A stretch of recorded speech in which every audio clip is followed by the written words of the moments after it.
आज दोस्तों बात करेंगे आइडिया वोडाफोन शेयर के बारे में। कुछ टाइम पहले मैंने आइडिया वोडाफोन के बारे में एक वीडियो बनाई थी जब उसका रेट 6.5-7 रुपये था। आज रेट बढ़ा हुआ है और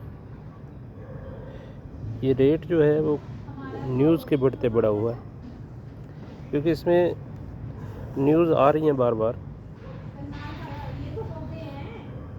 और न्यूज़ तभी आती हैं जब इसमें ऑपरेटर का इंटरेस्ट बढ़ता है, कुछ रियलिटी होती है।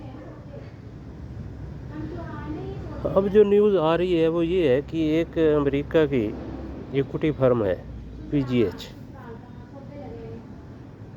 उसने $6 बिलियन आइडिया वोडाफोन में लगाने की बात कही है। $6 बिलियन नियर अबाउट 52,000 करोड़ के करीब बनते हैं। तो 52,000 करोड़ का अगर इनफ्लो कंपनी के अंदर आ जाए तो कंपनी में वो एक संजीवनी का काम करेगा। और पीछे सुप्रीम कोर्ट की जो डिसीजन आया था उसकी भी क्लैरिफिकेशन आई है। उसमें ये था कि डिपार्टमेंट ऑफ टेलीकम्युनिकेशन ने 9,450 करोड़ की एडिशनल AGR की बात की थी कि वो हमारे से लगा नहीं रह रही है। तो इस पे क्लैरिफिकेशन ये आई है कि वो आपको जो एडिशनल AGR है वो आपको नहीं देनी पड़ेगी। तो एक ये डिसीजन तो ठीक हो गया। अब जब बात हुई तो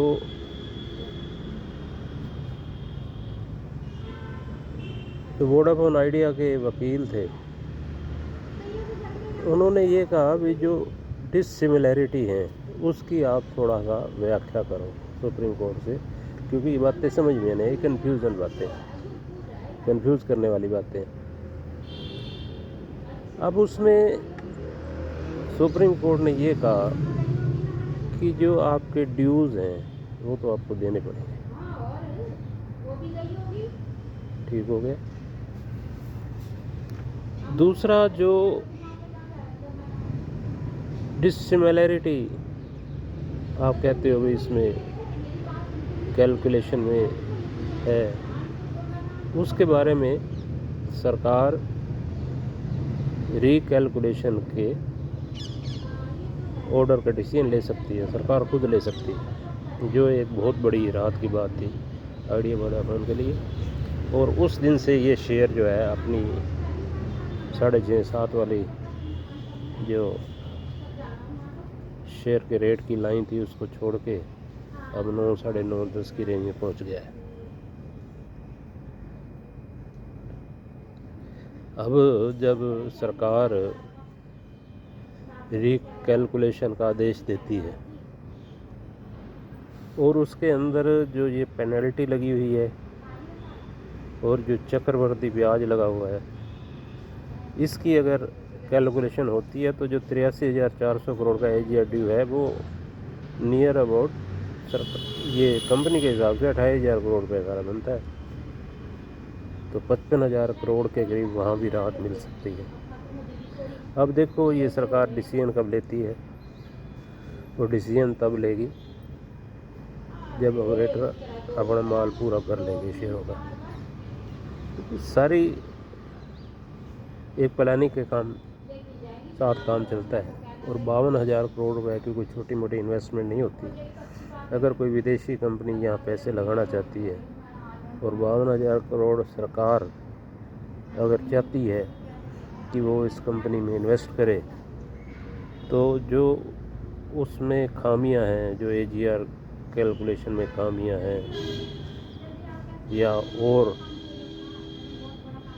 जो कंपनी को लॉस मेकिंग बना रही हैं, उसको दूर करने की भी वो जो कंपनी है जो इन्वेस्टमेंट करना चाहती है वो ये सारी चीज़ों की गारंटी लेगी।